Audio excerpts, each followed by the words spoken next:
I hope you all enjoyed the morning session, very rich and packed, and I thought we could do an acronym bingo as an icebreaker for the afternoon session. But instead, I was wondering if we could have a raise of hands for anyone in the audience who actually owns land larger than a garden to manage or to potentially restore. So I didn't quite have a bet with someone, but we thought it would be very few people. I don't know whether the 5 hands that I saw was more than we were expecting or fewer than we were expecting, but it is an interesting reflection that we're talking a lot about how land should be managed differently, restored, how we should fund that, how we go about all these things. We heard from the Scottish Government policy drivers. We learned about TNFD and SBTI and all the things that Nature Scot is doing. But we're doing this in this audience with 5 people who actually own land. So there is something about extending that conversation to a wider group in future events. Right, so this afternoon is showcasing the results and learning from projects that are actually, and initiatives that are actually turning theory into practice. And maybe they don't own land, but certainly these are people who are heavily involved in managing land. So we encourage you to continue to engage actively with the panel and the Q&A discussions. And on that note, really, I think I managed to get everyone to sit down other than Hannah, and I guess she has some dispensation. I'll hand over to Tom McKenna from the Capitals Coalition. Thank you. Hopefully you can hear me. Yep, I'll just start. Okay, so hi everyone. It sounds like it's working. My name is Tom McKenna. I work at an organisation called Capitals Coalition. We're an international NGO. I'm the only person based in Scotland, and that allows me to be really proud of the work that we're doing here. I think Marian said it earlier about, we should really be proud of what we're actually doing here on an international scale. I get to see that from a higher perspective. So I'm hoping you won't hear from me very much because we have 4 excellent sort of case studies to go through. So I'll get out your way as quickly as possible. They'll each have 10 minutes to discuss. There'll be hopefully a little bit of time for Q&A at the end if they kind of keep to time. I'll be waving you down when you're a couple of minutes before the end. And then we'll have 15 minutes for questions at the end as well. So there'll be a few different chances for questions throughout. Hopefully I appreciate this is the post-lunch session, so hopefully everyone's still got some energy, which is good. So I'll do a quick introduction now, but just to say that we've got Ali and Joe from City of Edinburgh Council, who are going to be looking very much from a urban perspective, nature networks and stuff. Then we've got Paul from Fisheries Management Scotland. He'll be looking at maybe more like a river and business perspective at a catchment scale, correct me if I'm wrong. And then we've got Anna coming after that from the South of Scotland Enterprise, who's very much looking at the regional economic partnerships, especially around I'm going to get this wrong, Caerlaverock. Close enough. I don't want to say close enough, that's probably not fair. And then finally, we've got Marian from Bioregioning Tayside as well, who'll be looking at the bioregional scale rather than the administrative one, so really looking at maybe like the biophysical side of things as well. So yeah, without further ado, I will hand over. Oh, and just to say, Joe might disappear, but he's hopefully going to come back, so don't be worried, he is fine. Thank you very much.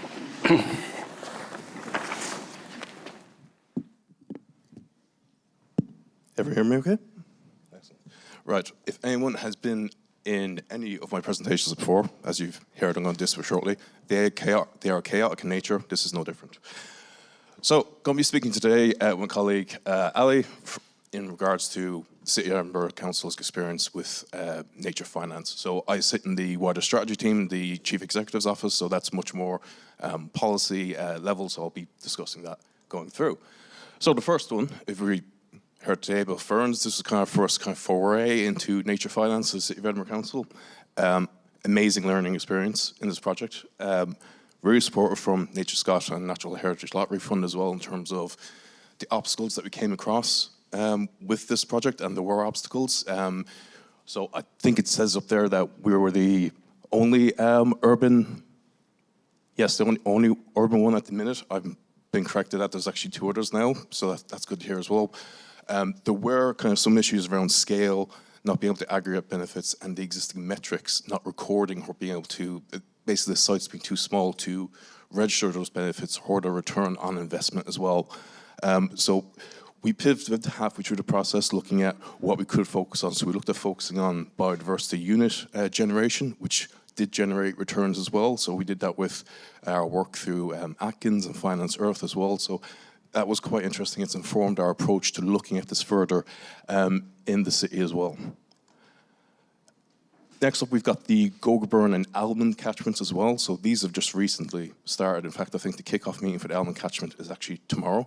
But the Gogarburn, we've started looking at catchment management, engagement with landowners in terms of nature bioclubs and scalable solutions. So Gogarburn is quite interesting as well because it's quite a number of intense, very different land uses. So you think of Edinburgh Business Park, you think of Edinburgh Airport, and then all of a sudden it changes to rural and agricultural farmland as well. So it's quite a diverse number of factors to consider in that as well.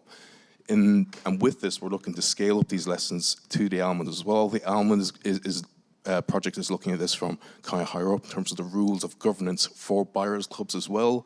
Henry Leveson-Gora is somewhere here. I was just talking to him. There he is. Because he can explain it much more eloquently and better than I can. The other way we're looking at this is seeing how we can fit into the wider picture of nature finance in urban environments.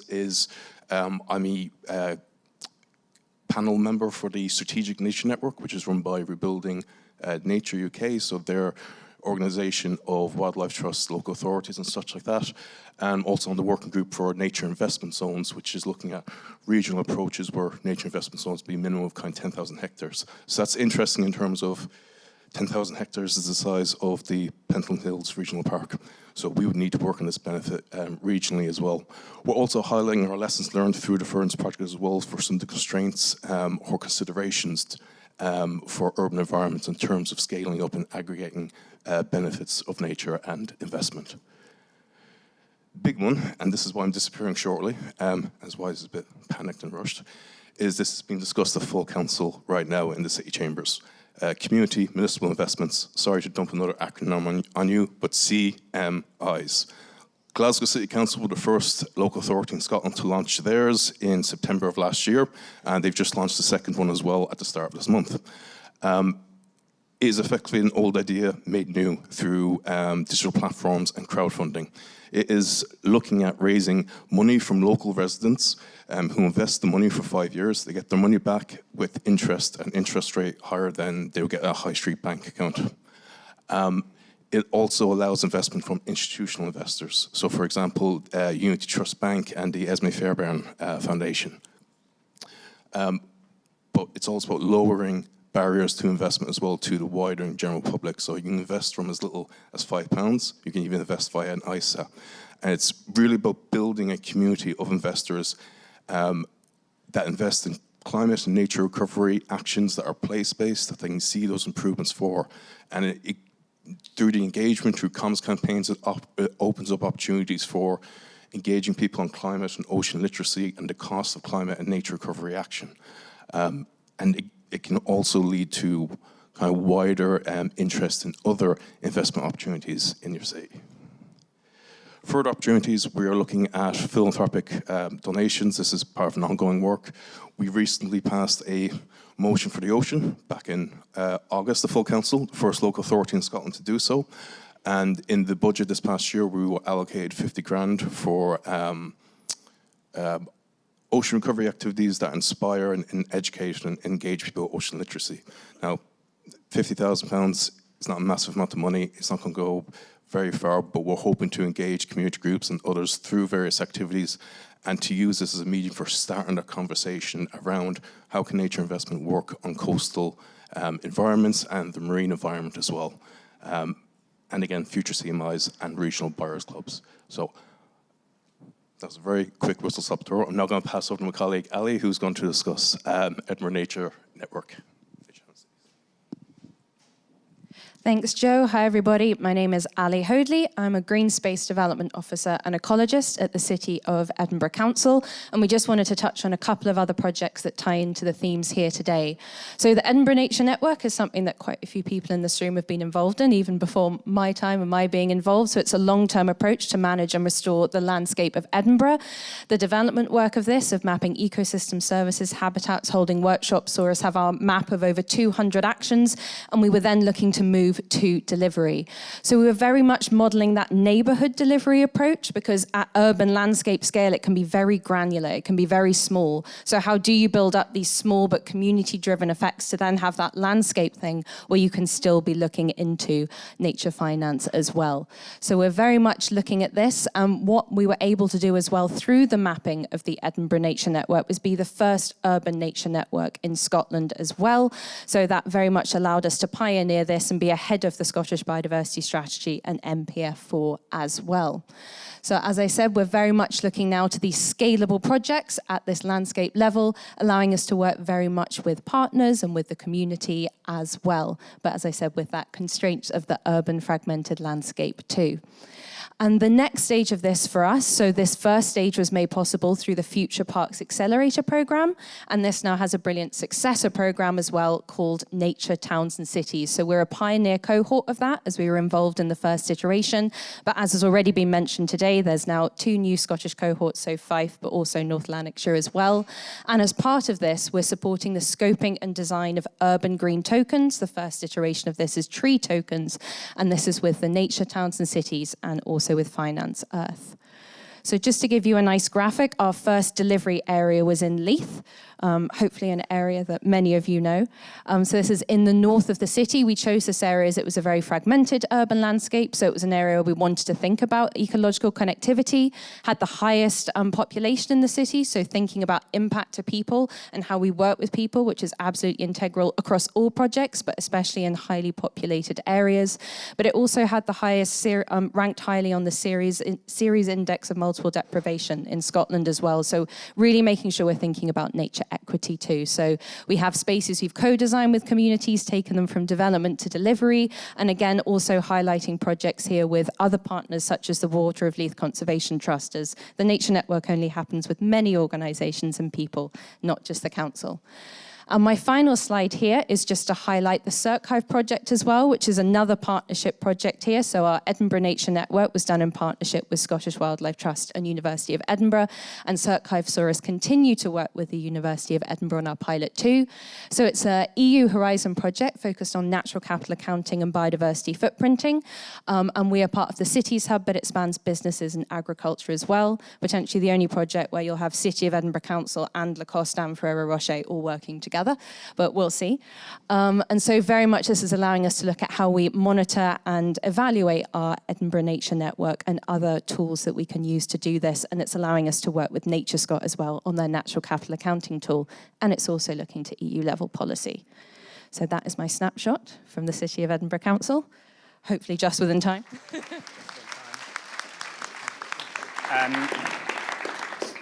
I'll leave questions for now and we'll come back. So I'll hand over to Paul for his session.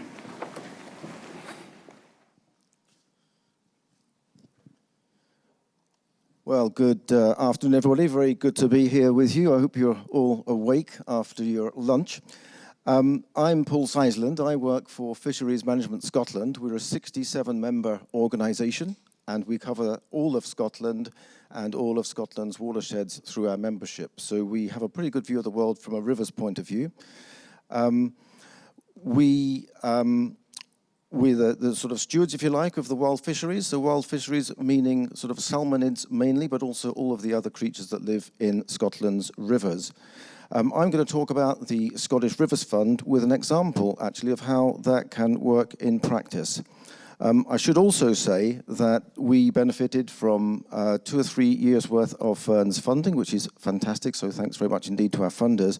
And we are a collaborative project, so we've been steered by the Crown Estate Scotland, NatureScot, Marine Directorate of Scottish Government, and the lottery. So yeah, thanks to those organisations.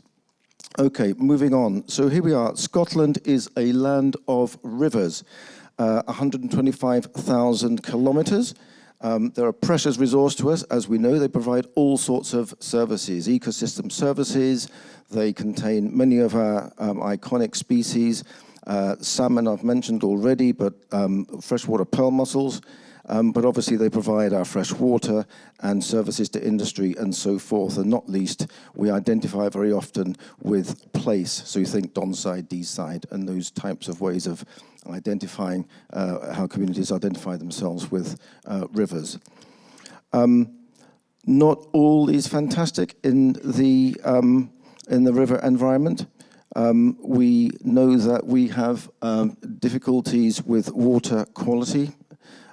We have difficulties with water temperature. And we know certainly that water temperature has significant damage on salmon in particular, and other species that live in the river. Apologies, I can't see my slides very well down here. Okay. But it isn't just the water quality that suffers from this. We know that industry suffers, agriculture suffered last year, and also distillery operations suffered as well. And so this has obviously impacts for business and our very sort of livelihoods. And as we go forward with climate change and the pressures from climate change, we know that these stresses are likely to increase. So this is really where the Scottish Rivers Fund comes in, which I'm going to major on. So if we start with the central blob there, which is the fund itself, the hosting arrangements which are coming forward have been already agreed with NatureScot, which is fantastic. And the fund will be in a position to deliver projects that we will be bid to. And there's a range of the different project types there on the right-hand side of the slide. I shan't list all of those. But they will deliver against a range of different impacts, outcomes, if you will, which will then be reported upstream to the contributors. Now that's where the money comes in. So where does the money come from? So the contributors are those companies, those entities who see relevance for their business, and I'll touch on that in a second, as to where they identify stresses in their supply chain, where they have dependencies and so forth on river and river systems, and obviously the water within them. So the fund is modelled on and builds on the success of the Scottish Marine Environment Enhancement Fund, and a new acronym for you all today, SMEEF, and that has mobilised over £10 million over the last 4 years in the Scottish marine and coastal environment. So it has a really strong track record of delivery that we're working to. I've mentioned it's a sister fund to SMEEF, and so we have an integrated, if you like, sort of source to sea approach, giving a sort of a holistic approach to aquatic environmental management. Where are we? Yeah, and importantly, it's aligned with national policies. We've heard about the Scottish Biodiversity Strategy. We've heard about the wild salmon strategy, but also river basin management plans and the natural capital market framework. You know, important components that give certainty and assurance, if you like, to potential investors. And it has a trusted and inclusive governance model, which we're borrowing from SMEEF. And it's available to all of Scotland, which is important. So all of Scotland can benefit from this fund. And a key component of the fund is the monitoring framework, which we have developed. It's, we've heard this phrase before, a flexible metric approach. If you can imagine from that list of projects that I showed earlier, there would be many different baselines as a starting point for any of those projects. But we have a framework in place that is able to take any of those metrics, draw them up into, if you like, a collated suite of metrics, which will then speak to some of the existing corporate reporting frameworks, which we've mentioned already today. So the Sustainable Development Goals and the TNFD framework as well. So it's quite exciting that we have this sort of flexi-metric approach. And we have done a lot of work looking at the pipeline of potential projects. We've heard about how development funding is needed to get projects into a pipeline. I think this graph shows that quite well. So we know that we've got a fixed number or a number of projects identified already, about £10 million worth of projects, but we know there are many more that are latent and could be coming down the pipeline. So, you know, there's a huge supply side potential. Okay, I'm just going to give a quick example of a project which is a really good demonstrator, actually, of how this might work in practice. So not to take anything away whatsoever from Shivas in terms of the sort of materiality, if you like, of their delivery model, but it's an excellent project, and it serves a really good demonstrator for what could be scaled up across all of Scotland's river catchments. So Shivas Brothers Whisky Company have initiated a project to support organisations covering 3 Scottish fishery districts, comprising several river catchments in the northeast of Scotland. So here they are. They comprise, a sizable area in the northeast. They're the Fintore, Nairn and Lossy Rivers Trust, the Devon, Bogey and Isla Rivers Charitable Trust, and the Spey Catchment Initiative. So that's a large number of watersheds up in the northeast there. So overall, Shivas Brothers are providing significant funding sums to these 3 organisations over a 5-year period, with a review period in year 3. And there's an annual pot which is available for the trusts to bid into for project development and delivery, and a small proportion of budget also for commissioned research. And there's also an annual management payment supporting River Trust capacity building as well. So far, the projects have been funded across the 3 districts. 15 projects have been funded, and 10 of those have already been delivered.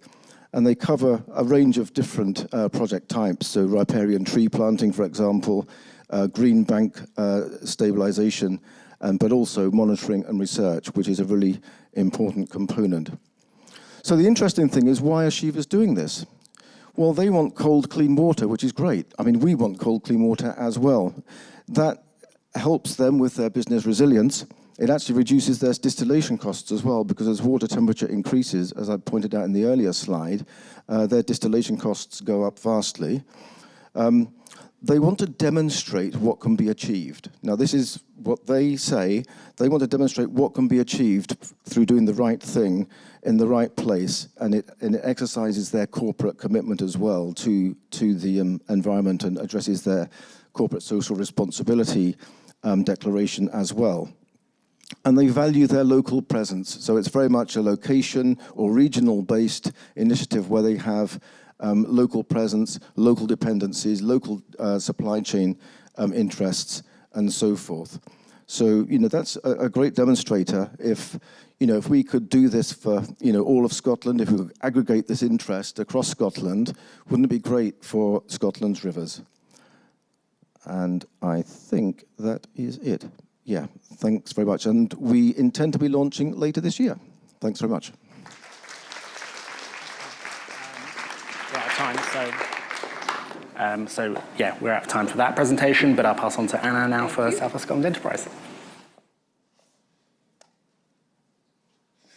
Okay, can everyone hear me? So yeah, I am here with 2 hats on, I guess. South of Scotland Enterprise, I sit on the board of South of Scotland Enterprise, and I don't know if anybody has heard of the Natural Capital Innovation Zone. Does anybody know what it is? I mean, to be honest, I'm not sure we really do at the moment, but we are doing a bit of work to really try and define what it means and what benefit it can bring to development of natural capital markets in the south of Scotland. But I guess really I'm here with my other hat on, which is as estate manager of Caerlaverock Estate, which is a coastal estate down in southwest of Scotland, 5 miles outside of Dumfries. And, evidenced by the photograph here, you can see we're right on the coast. That's the mouth of the River Nith. And then the kind of background shows you the Solway coast, and then the Cumbrian Hills and Lake District Hills in the background. The belt of land that goes around the coast is a salt marsh. It's a national nature reserve managed by Nature Scot. I've just put my foot in a hole. We have been working over the last 12 months on a cluster project. This is a cluster of farmers tenants, the estate's in-hand farm, and some neighbouring landholders as well. And we have been working on the development of a pretty large-scale nature restoration project.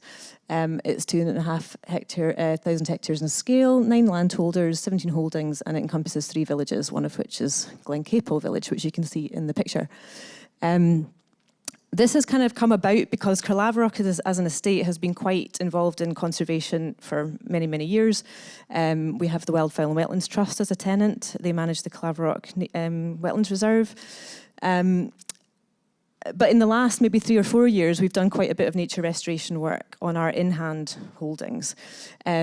Everything has been funded so far through Nature Restoration Fund, and I have to say it's been a brilliant fund to deal with, and we've got really into the swing of it, and everything that we've achieved I don't think would have been possible really without access to that fund. So we did a 2-year delivery project where we delivered, I think, 36 ponds, numerous wildlife corridors, meadows, etc. across our own in-hand farm.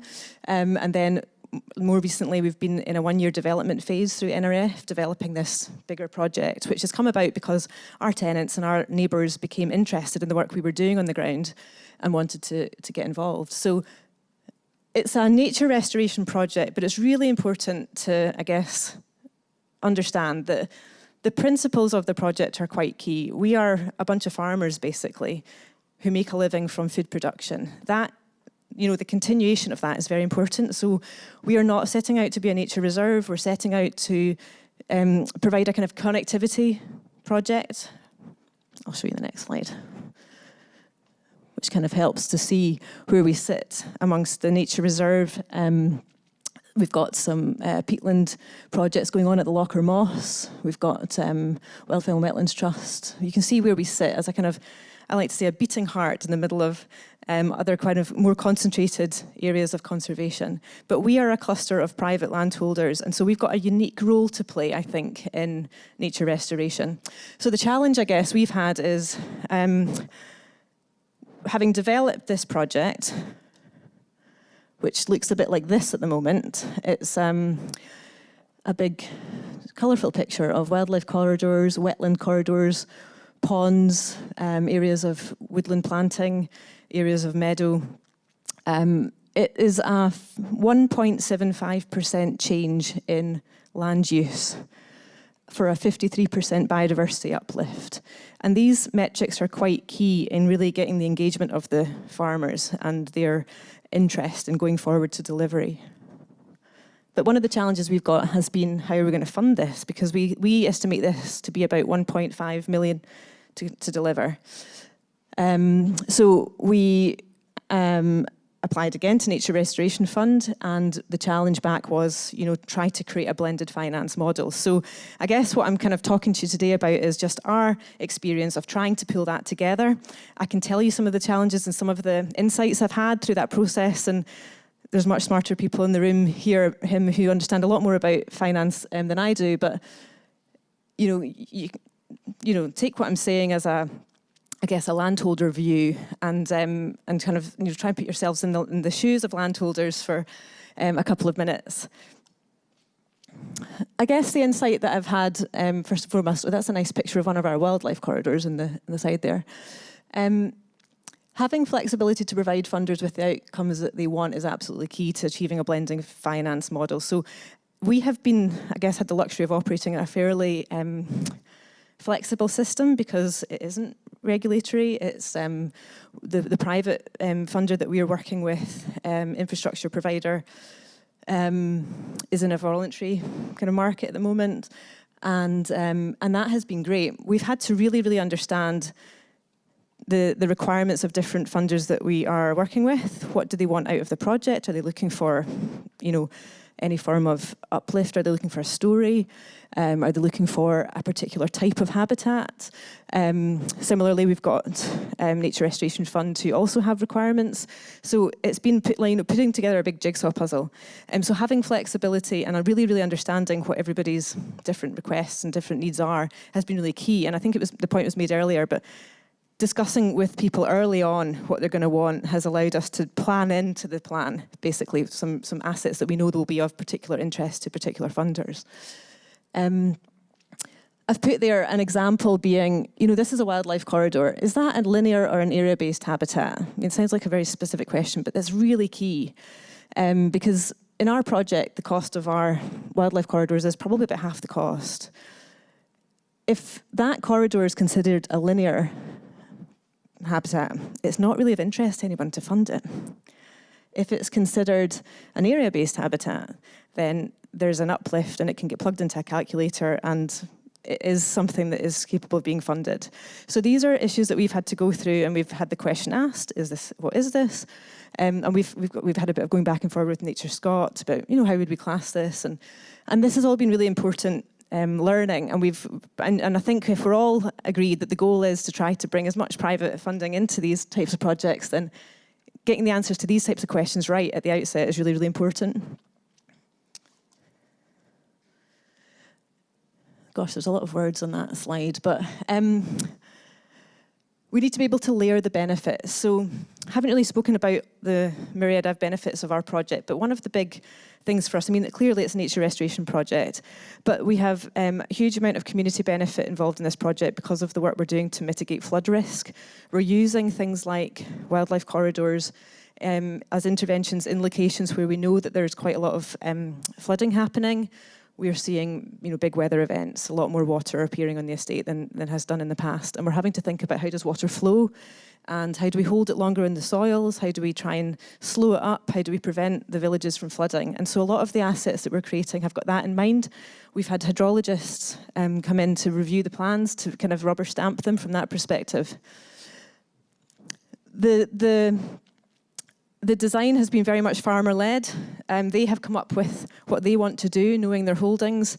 We've had ecologists come and make sure that everything stacks up and can be justified from a nature-based perspective. But I'm very keen that that is the way around this has to happen, because to get the engagement of the farmers and the landholders in our type of project, it has to come from them. The layering of benefits is really key, because that wildlife corridor that I showed you before acts as a flood risk management tool. There's potential to add pathways onto it. There is the obvious nature restoration benefit. There's the shelter for livestock benefit. From an estate perspective, the benefit for us in doing a lot of this work is that we're growing a culture within the tenant population of thinking of environmental services as being something that they need to build into their business models for the future. Thinking about environmental services as being something that they should consider a revenue stream in their businesses for the future. So getting our tenants and getting neighbours to think in that way. So there's so many different benefits to what we're doing, and it's important that we have all those benefits in mind, because different funders will fund the same asset for different reasons. So we need to find a way of really working out, how do you get best bang for your buck? What is the best asset to do because of the variety of benefit that something can bring?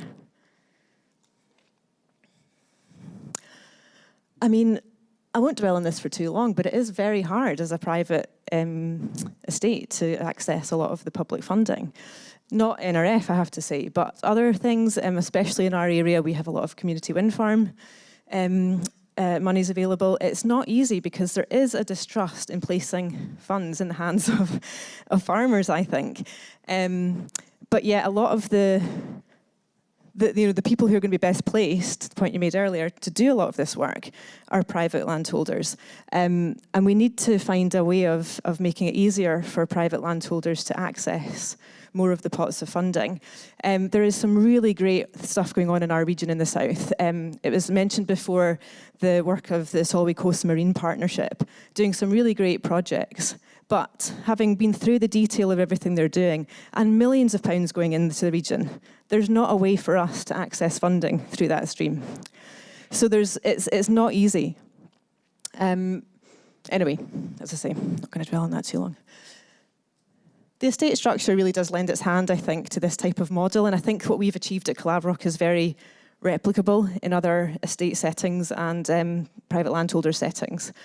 I think that from an estate perspective, having a central estate office that can take the lead and drive this forward really helps, because it gives you just everyone, kind of agreed on who's going to take the lead. A piece of work that we've been doing specifically to look at how will this type of project impact the landlord-tenant relationship. Has been something that we've had a wee bit of specific funding to try and look at in a bit more detail. So we've been looking at questions like, what will the establishment of all of these assets on the holding mean for the relationship with the tenant, and what will that mean for things like rent reviews and the value of land? So we've been working with Turk and Connell and Galbraith to kind of, I guess, establish a bit of a framework. We recognise we might have to put in place some memorandums of agreement with some of our tenants to deal with how this all works. And I think where we're kind of landing is that it's most likely we would consider this a landlord's fixture and then play things out from there. Yeah, I mean, this is a really key thing for me. It's really important, and probably sometimes a bit of a taboo thing to say, but it's really important that we deliver value in the hands of landholders through some of this, through this work. I think that there's a real understanding through the farmer network that they need to think more about environmental services and the creation of nature-based assets and things, because that is the way that subsidies are going to point them in the future. They need to be thinking more about this. And I think that, you know, as I said, we want our cluster farmers to see environmental services as another revenue stream, and I think it needs to be okay for that to be the case, and it has to be okay that landholders are going to benefit in that type of way. If they're going to provide the service of maintaining these assets on behalf of wider society, then I think there has to be a recognition that they'll be paid for it. So I'm hoping that we'll see, in addition to all of the work we're talking about today in the room around funding of natural capital assets, I think we will hopefully also see an environmental subsidy regime come in that has got some form of support for ongoing maintenance of these things too. And I think that's a really important aspect and something that maybe needs to be talked about more in the whole mix of a blended finance model, because that will be the reason why, you know, there's potentially capital out there to deliver an asset at the moment, but if farmers aren't persuaded that they'll be paid for the ongoing maintenance of it, then that can be a blocker. So I think that's a kind of fairly important piece. I think that's me.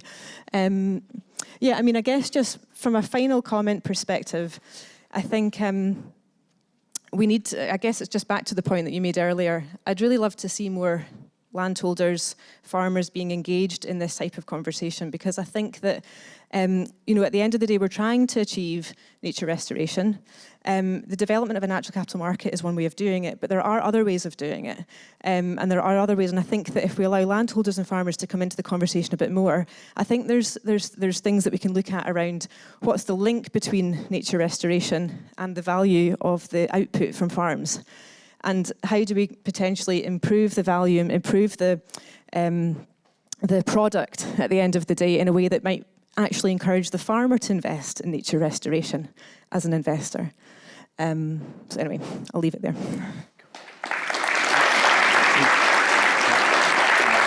So, final presentation is from Dr. Marian Bruce, and then we'll go to questions afterwards to start having a think about what you want to ask.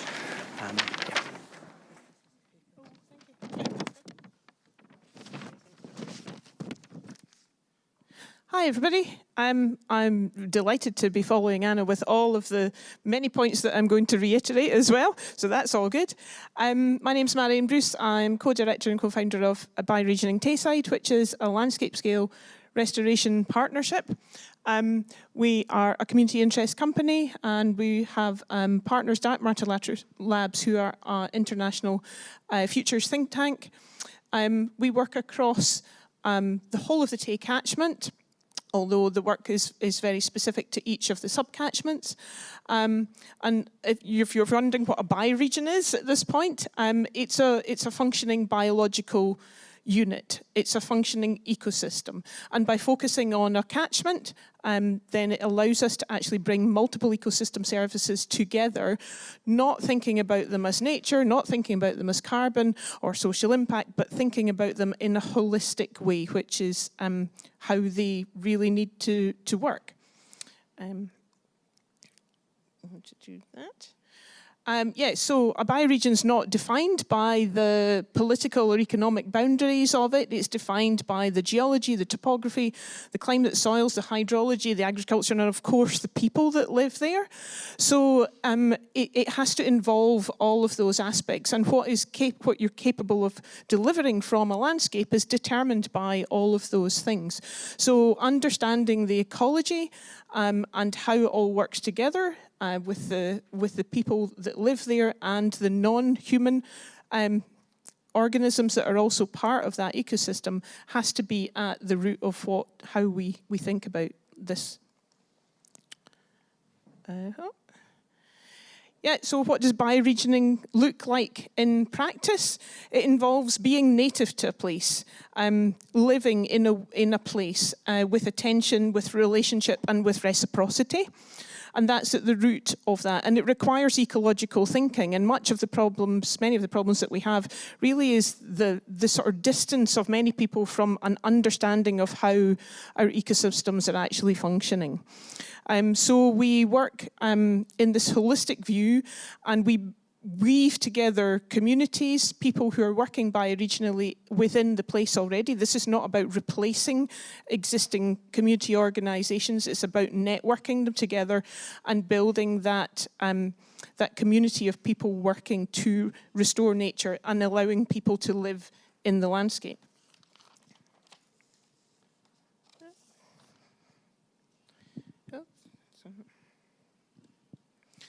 And of course, is that it? Oh, no. Oh, is that not working? Oh, there we go. Of course, it's not just about natural capital, it's also about the human infrastructure that sits around that. It's about technology that allows us to produce clean energy. It's about culture. It's about food systems. It's about transport. It's about all of the human infrastructure that we use to enable life to continue. And today I'm going to talk about some of our work. There are 4 main projects that we have in play: community partnership in landscape monitoring. And can I just point out the fact that this is not about community engagement, this is community leading in partnership with other organisations. We have work on food system transformation, and then I'm going to talk a little bit about the River Eric and River Isla catchments and the regenerative bioregional financing facility, regenerative finance, that we're working on. So very quickly, the River Eric is the longest running project. It was a Riverwoods project funded by Scottish Wildlife Trust and Esme Fairbairn.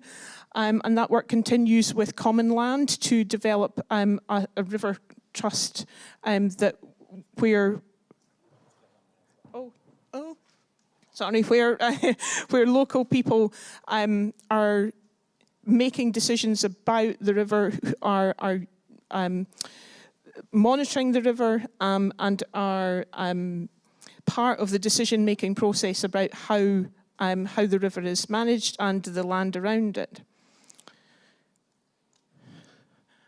And then very briefly about bioregioning as an options engine. So the bioregioning financing facility is a layer of financial architecture that sits between everybody on the ground in the place and potential investors. So it's a way of transitioning that finance in a very similar way to the way that Luke was talking about earlier. It's an intermediary between the landowners, the communities of a place, and investors who want to invest in that place. And it aligns capital with the regeneration. It weaves together the ecological integrity, cultural vitality, and the economic resilience of place. It's rooted in the reciprocity and stewardship of land that we were talking about earlier. And it encodes the principles of distributed governance, blended capital flows, and shared prosperity. But it also recognised diversified forms of value using multi-capital accounting. So this is not just about money. It's about thinking of biodiversity and thinking about social capital as actual value that appears on the balance sheet as well.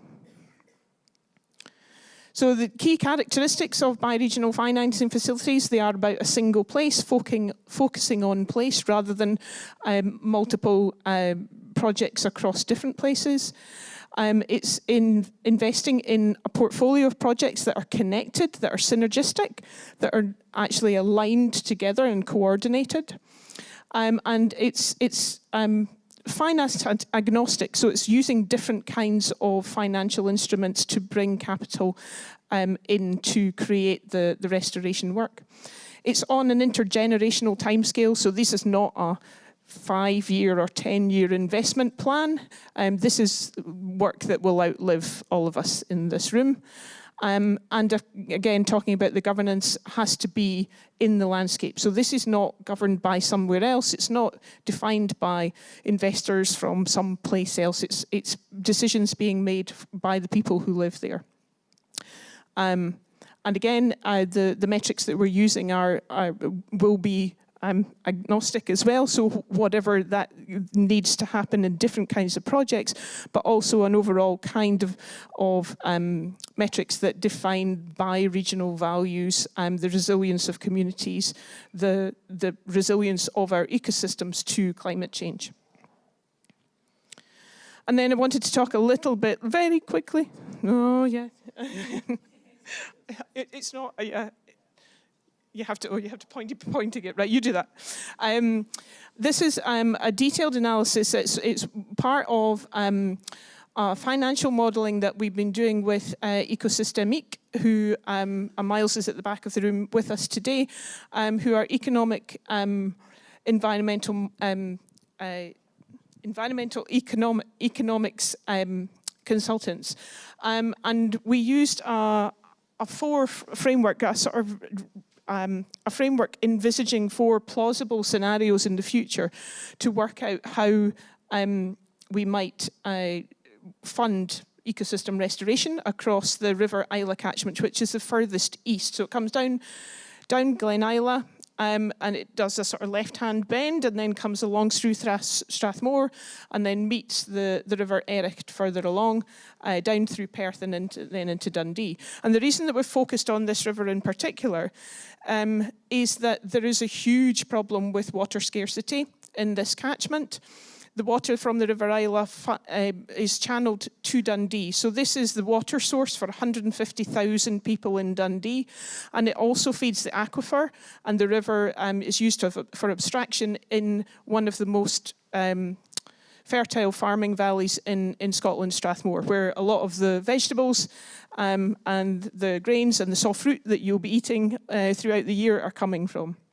So it's really essential that we maintain the flow. And the climate models for this part of eastern Scotland show that the water balance is reducing. We will have much more severe weather, droughts and floods. And so maintaining the water balance in this river is essential.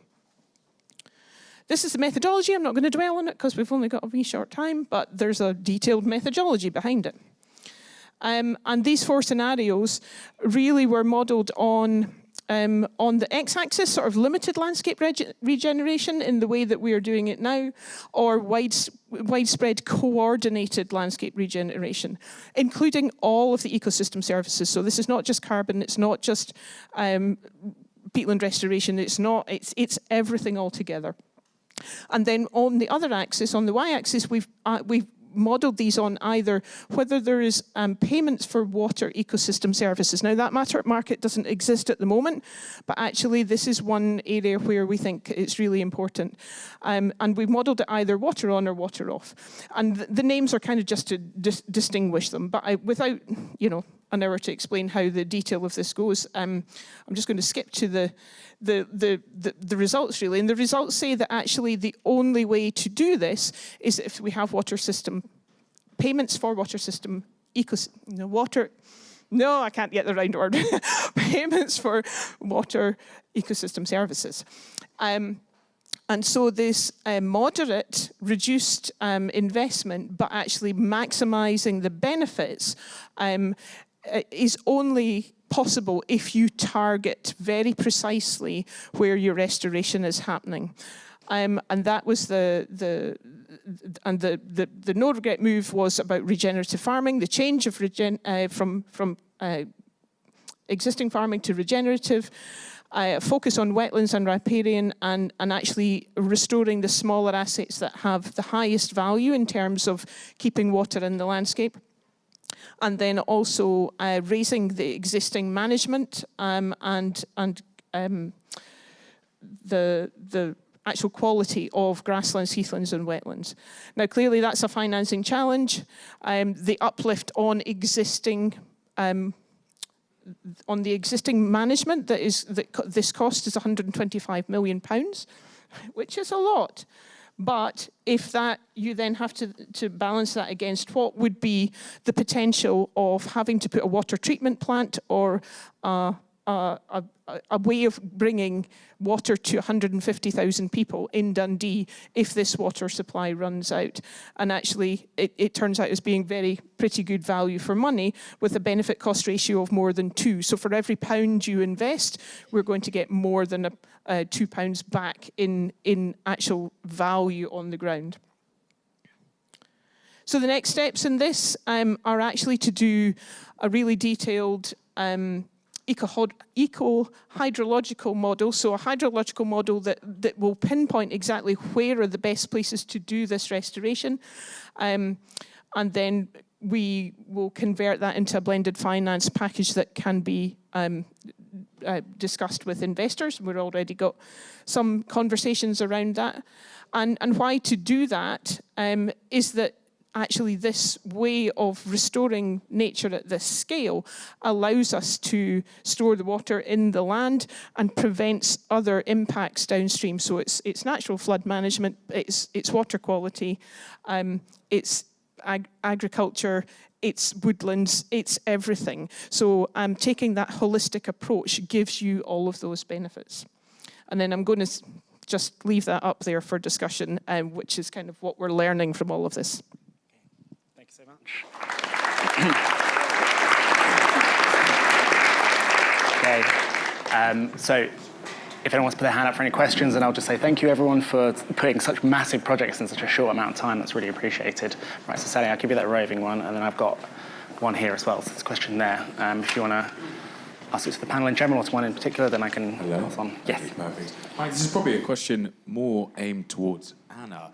So my name's Douglas Bowden-Smith, and I work for SAOS, which is Scotland's national agri-co-op body. It's a body owned by 64 large agricultural cooperatives, representing 25,000 memberships. So it's good to be one of the 5 people in the room who's involved in farming. My brother and I also have a farm too in the East Nook.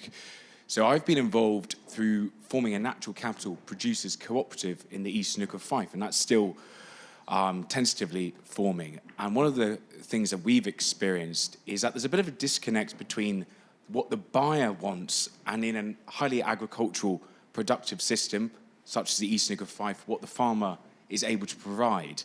So we've found that the farmers in the River Drill catchment potentially could supply 81 kilometres of new hedges or restored hedges. We all like that, that's brilliant, and as someone who's got a farm, definitely up for it. But from the buyer's perspective, obviously they want guarantees, they want long-term commitments, they want a surety, and difficult when there's a lack of a compliance market. So they're wanting 30-year agreements, potentially with some codes 50-year agreements, and then I'm not going to sign a 50-year agreement. So I'm interested from your perspective, the blended finance models that you've been looking at, what are the kind of terms that you've been coming up against, so to speak? So I guess first thing is just it's to be clear, we haven't looked at anything under woodland, carbon code, peatland. We're very much on the biodiversity kind of nature restoration side of natural capital, and so we're working in a very voluntary place, you know. So we're not, and the blended finance model we're looking at the moment involves a bit of NRF, Scottish Government funding through NRF, and then private funding through infrastructure provider. That is a fairly flexible system at the moment, to be honest. There's a calculator that you use to show your starting habitat and your finishing habitat, and then there's it kind of, I guess, gives you a kind of assumed uplift in biodiversity. The buyer is keen that you achieve a certain percentage uplift, but it seems to be that as long as you can show that you are delivering the habitat that you say you will, they will assume that the uplift is there. No credits are changing hands. There's no ongoing requirement, or there's no comeback if, in actual fact, the biodiversity isn't there. So it's a very flexible model at the moment because of the fact that it's not within a regulatory system. And actually, from a landholder perspective, at this point in time, it's brilliant because it gives you a lot of flexibility. I guess the alarm bells in my head are, how long will this continue if there isn't a framework coming in, that's going to bring more people into that market, because you're really relying on people who want to do something good. But yeah, that's where we've been at the moment. We haven't gone into the conversations you've been having for kind of a longer. Yeah, absolutely. Thank you very much. Okay, I reckon we've got another 5 minutes left, so we're going to have 2 more questions, I hope. So try and keep them as succinct as possible, and we'll try and get a second one in as well. Hi. Hi. William Butler. I'm the CEO of Gaia Secure. We're the world's only insurance broker for nature regeneration projects. So relevant to your point there, sir. I was just wanting to understand from your perspective in terms of sort of the bioregional financing and other things that we've spoken about here, these long-term liabilities that these projects may or may not have, and voluntary markets around the delivery of what you have been obligated to create, and equally on the buy side, when you're signing a contract to hand over millions of pounds of carbon credits or whatever it may be, voluntary units that are not non-specific. Is insurance playing a role for you either as the creators and the supply side of this, or as the buyers and the buyers that you are talking to for these services that you're delivering? From my perspective, no, we're not involved. We haven't insured anything because, to be honest, there's not much risk in this for us right now. We've got 10-year maintenance obligations under NRF funding. We have a 5-year establishment obligation under the other contract we're negotiating at the moment too. So, but there's no, as I say, there's no clawback. There's nothing. We're not giving any units. There's no natural capital market element of what we're doing. We're being paid a service fee effectively for delivering a service, and as long as we deliver that service by the creation of the asset, that's it. So there's no real need for us to insure. We're operating over such a big area. If we have to go back and replant a couple of hedges in one specific area, it's not something that I'm going to insure. Add to that? Yeah. Yeah, I mean, we're not as far down the road in actually working with contracts with people yet, although we do have NRF funding as well. But I think what the way that we envisage this work that you would use whatever, so whether it was woodland recreation or whether it was peatland restoration, you use whatever contracts are available within the systems, and that administrative burden sits within the regional financing facility. The land still remains the owner of that. You don't have to buy the land. And again, coming back to what somebody else was talking about earlier, actually the whole idea that you need to buy the land in order to restore nature is really just not a thing. We just need to work with people that are existing landowners and offer them payments for the service that they're delivering, whether that's water payments, whether that's biodiversity, whether that's carbon. It can be different parts of that, and all of those systems can be used within that portfolio of projects. But what Bioregioning does, and I guess what Anna's described at Caerlaverock as well, is actually that there's a synergy. By doing it in the one place, you have the synergy between all of those projects are greater than the sum of the parts. And that's why ecosystems work. That's how biodiversity works. It's a resilience. It creates resilience within the landscape when you join it all up in this way. So yes, of course, we have to create food, but we can do that with beautiful hedges that support pollinators as well, create habitats within the farmland, and that network is the thing that creates the value and the resilience across our landscapes. Thank you. We've got time for one more. Yeah, great. If I could just add one thing to that. Can you hear me? Yeah. So biodiversity net gain south of the border, given that the risk of not meeting the uplift over the 30-year period or whatever the contract period is for, is at risk, then insurance absolutely plays a part. And what I can see, and I didn't mention this in the picture that I gave, but we would want to see the Scottish Rivers Fund move towards a metric-based system that would require some degree of permanence. And I think once you start moving down that road, then insurance is going to play a really big part. Okay, thanks, Paul. Hi, Douglas Phillips from ARP. I think this builds, Marianne, on what you were just saying about how you've spoken to the community and you've got community-led projects, and so you're aware of what needs to be done in that sense. But have you spoken to market actors downstream to understand potentially where your buyers are coming from and matching them up with the community-led projects? Was that to anyone in particular, or?